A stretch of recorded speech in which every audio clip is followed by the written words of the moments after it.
Welcome to Get Your Mind Right. Today, we're diving into your questions and insights in our mailbag segment. Thanks to everyone who wrote in. Let's open up the mailbag. Hey, good morning. John Johnson here. It's Friday, and that means it's time for the mailbag. We have a power-packed lineup here for you today. Kicking off with Brian Workman from Pryor, Oklahoma. And Brian wants to know how to stop prospects from ghosting after a great first call. Man, ghosting is epidemic. What is going on here? Then Nellie Schlachter from Boonville, Indiana is wondering how to handle merchants who are loyal to Square, who just refuse to pay or don't understand the value of PCI compliance. And we're going to wrap with Whitney Johnson from Evansville, Indiana. And Whitney wants to know what kind of daily habits build long-term success. And stick around for the backstory, where I'll share the tale of 747 flybys and humble pies. Now, this is a story mostly about me getting humbled and hopefully getting better while developing that thick skin you are going to need to survive and thrive, not just in sales, but also in life. Let's get at it. Starting off with Brian Workman from Pryor, Oklahoma. Brian's question is, how do we overcome the epidemic of prospects ghosting after the first call or two? Is there a magic word or possibly a magic trick to prevent this from happening? Well, Brian, I love this one because it's real. And everyone, I mean everyone, is feeling the sting of this. You know, you nail the intro call, you feel like you're vibing, they're nodding, and they say, yeah, that sounds great. Send it on over. Then it's radio silence. It's like they've joined the witness protection program. Well, Brian, here's the truth. Ghosting is not random, and it's mostly preventable. It's what happens when you haven't treated enough connection, curiosity, or accountability to keep their attention. So let's fix that. The first thing to do is diagnose before you prescribe, because if you go in pitching instead of diagnosing, you're setting yourself up to be ignored. Got to slow down and listen. Pump the brakes on that bulldozer, because what you're doing is just running over and way past their needs. There's a lot of impact questions you can ask, like, what happens if you change nothing? Or how's this problem costing you time or money every week? Or if you could fix one problem instantly, what would that be? Now, Brian, as you know, these are all things that build urgency and make it real, that affect that merchant's business and their pocketbook. And I think you're going to find that once they verbalize their pain, they become more emotionally invested. Now, the next thing is to anchor that next step before you hang up. Never say, I'll follow up with you next week. It's vague and forgettable. Instead, close strong. Hey, let's lock in for 10 minutes. I'm available next Tuesday at 2. Does that work for you? Then send that invitation while they are on the call, okay? That shows that number one, you're a man of action, and number two, there's a psychological commitment involved with it. The next thing, Brian, is to follow up like a human, not a bot. Get rid of this, well, I'm just checking in, calling to see where you are. Instead, personalize it. Say, hey, Bob, you mentioned that saving this money, going on this new method of processing was very, very important to you. Now, I built a new model and come up with an idea that's going to save you even more. You have 5 minutes this week to discuss it. That's value, that's personality, and you're not only regaining momentum, you're creating new momentum. The last thing, Brian, is to build that stickiness after call one. Send them a recap email. Say, hey, Bob, here's what you said matters most, and here's how we're going to solve it. When people see their own words reflected back, this ghosting, well, you're going to find it's going to drop. And if they still vanish, well, you want to go up with the requisite follow-ups, but beyond that, it's time to move on. Brian, you're the bull rhino. You don't chase ghosts. You charge towards the next opportunity. Thanks a lot for the question, Brian. Thinking like a pro here. Stay full throttle. Now, my next question is from Nellie Schlachter from Boonville, Indiana. And Nellie says, John, how do you handle a merchant who uses Square and dismisses you because they don't pay for PCI compliance? Well, Nellie, I like this one because you're up against that cult of convenience, because Square makes it look easy and free, but that free, well, it comes with hidden costs. Yeah, don't take this the wrong way because Square is a strong competitor. So it's all about confident positioning and smooth transition from empathy to value. And that's where I want to start. I want to start with empathy, not with attacking. Say, hey, Square's great for what it is. It's simple, fast, and it works. But that simplicity, it comes at a cost. You give up your flexibility, you give up your control, and you give up your data ownership. Let that pause sink in. Let it really land on them. It shows that you respect their choice, but it makes them also understand that their choice has its limitations. Now, the next thing is education here, not lecturing. Okay. Who wants a lecture? No one ever, say I. Your talk track will look like this. Bob, PCI compliance, it's not a fee, it's insurance. It's a lock on the door to your business. Just because you've never been robbed before doesn't mean that you leave your door unlocked. Now, the goal here, Nellie, it's not fear, it's awareness. You want to use real world comparisons to make it relatable to your merchant. Also, want you to talk about return on investment, not regulation. And you want again to frame PCI as value protection because a single breach can cost that merchant 20, 40, 60, 100. Really, the sky's the limit. And what PCI costs? Well, it's fractions of a penny per transaction. This isn't so much a fee as it is peace of mind. This allows you to transition naturally from protection to opportunity. You can say, Bob, when you're fully compliant and secure, it opens the door for greater options, better rates, and trust from your companies. Next thing is to pivot to partnership. Your talk track looks something like this. Bob, you got to find that Square works well for startups, but as businesses grow, like you're going to want real service, customization, and support. And that's where we shine. We provide business class processing built around you and your business. So, Nellie, as always, keep your tone calm, confident, and educational. We're not tearing Square down. You are building understanding and you're positioning yourself as the trusted guide. Go hard on this one and make it happen. Thanks a lot for the question, Nellie. And Wendy's question is, John, what kind of daily habits have contributed most to your long-term success? Well, Whitney, I love this question. And time is going to prevent us from doing a deep dive on this today. But I'm going to give you a high level on this. And to start with, success, it's not just one giant decision. It's lots and lots and lots of micro decisions made every day, stacked up on each other when no one's watching. So here's the actual rhythm that keeps me locked in and focused throughout the week. On Tuesday through Friday, I'm on the morning mission. And for me, that means that everything is prepped the night before. I've got my shoes shined, my clothes laid out, my gears packed. When I wake up, I experience zero friction, nothing to slow me down, nothing to distract me, nothing to frustrate me. I take care of all my vitals, and then I hit the morning prayers first. Keeps me centered, well, and grateful. Okay? I grab my coffee, then I'm out the door. And Whitney, for me, that consistency, that's a very, very important anchor. Now, Monday, if you'll notice, I said at the top of this, it was Tuesday through Friday. Monday, I've got a slightly expanded schedule, but that's allotted in there for me as well. Every Monday looks exactly alike for me. Now, the next thing I do, Whitney, and this really flies in the face sometimes of conventional wisdom, but I tackle my hardest job early.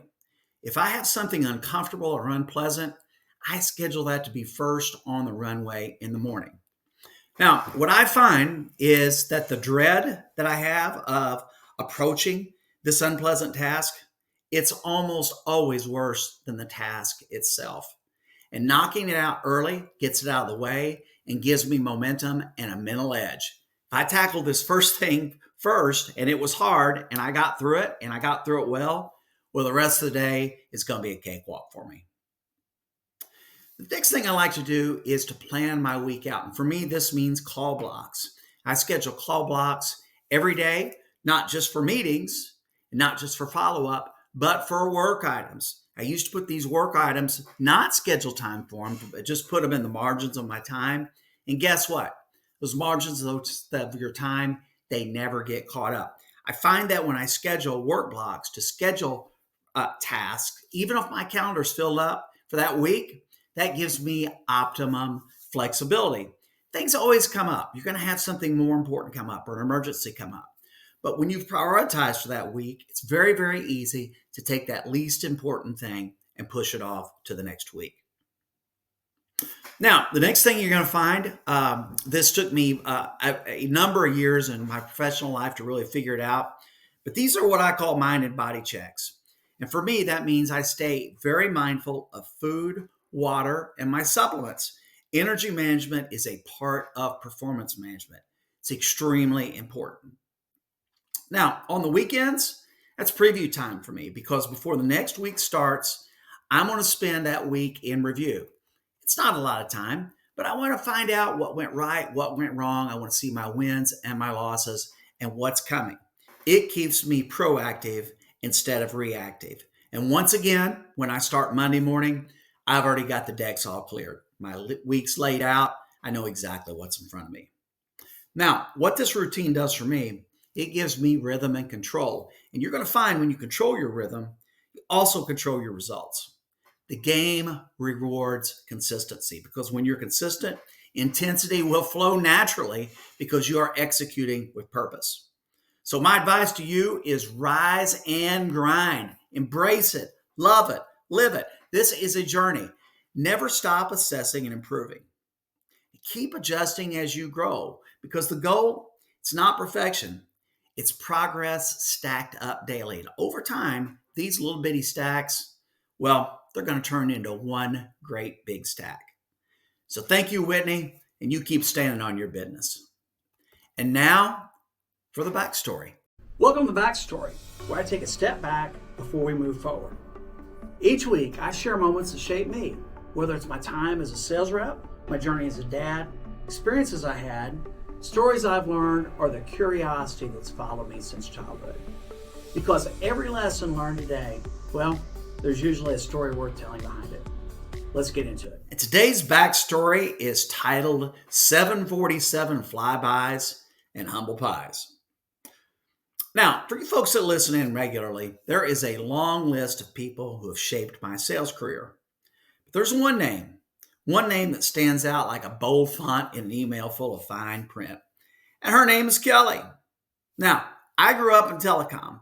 And when I started my career, I was 24 years old, brand new to the industry, green as grass, and full of that naive confidence that evaporates the second that reality punches you in the face. And Kelly, well, she was the reigning heavyweight champ of the sales floor. Now me, I was still trying to learn the ropes, barely holding on to my sanity. And every day, it seemed like she's crushing deals, earning commissions, and strutting around the office like Mick Jagger on his third encore. Now, suffice it to say, I did not get off to a good start.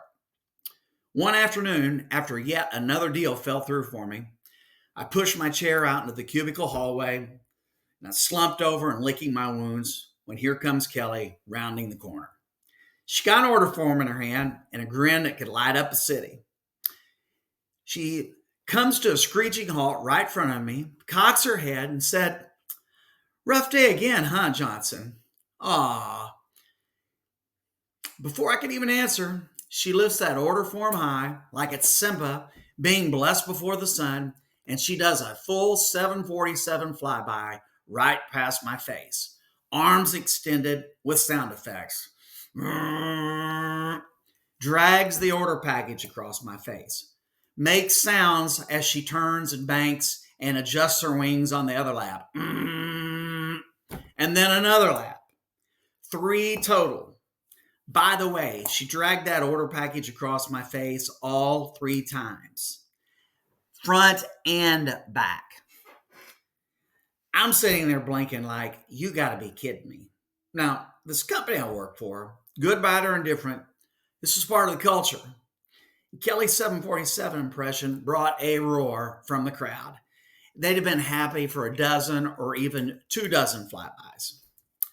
Then Kelly, well, she skips off to her cubicle, whistling her happy little smug tune. So I need to give you a pertinent detail here. Our desks faced each other, and they were separated by a cubicle wall. A few days pass, and I'm slumped over again, deep in thought, contemplating how my scar tissue really isn't healing very much. And then all of a sudden, from out of the sky, thunk, an order packet flies over the wall and lands on my desk, right in front of me. I jump out of my chair.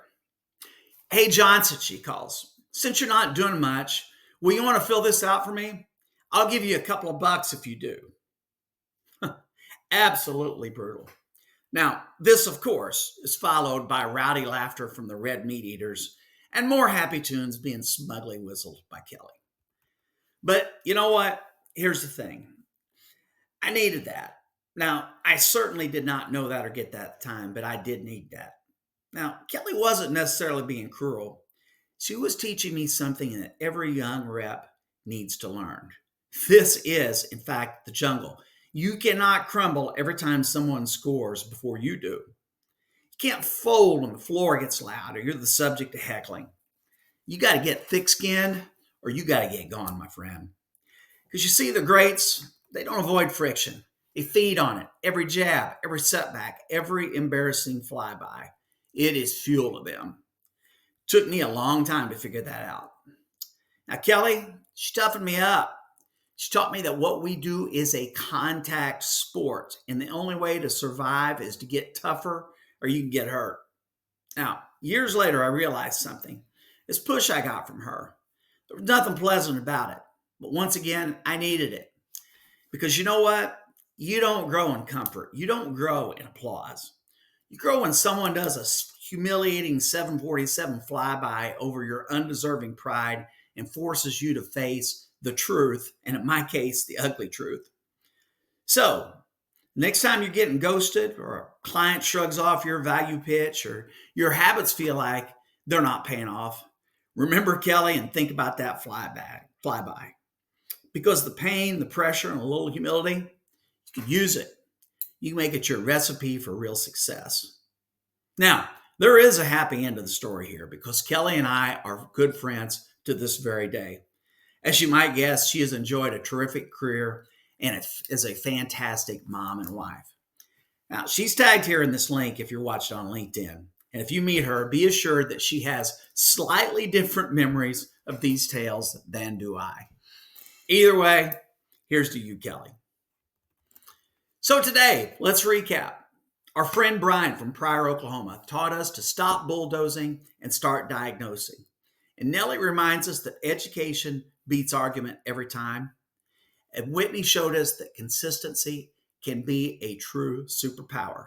And today's backstory, well, it still drives it home for me. The jungle does not hand out participation trophies. It builds toughness, and the tough and the strong, they're the ones that are going to eat good tonight. Now, it's a quick quiz for the comments here. You could drop them right below. Which one of these do you feel like you need to level up most on right now? Is it following up with purpose? Is it explaining value without arguing? Is it building consistent daily habits? Again, drop it below. I want to hear from you. And hey, share this podcast with someone who needs it. And I'm asking you to like it and smash that subscribe button. If you got any questions or comments, I'd love to hear them. Once again, you can drop them in the box below. I'll see you next here on Wednesday for Get Your Mind Right. Thanks for tuning in.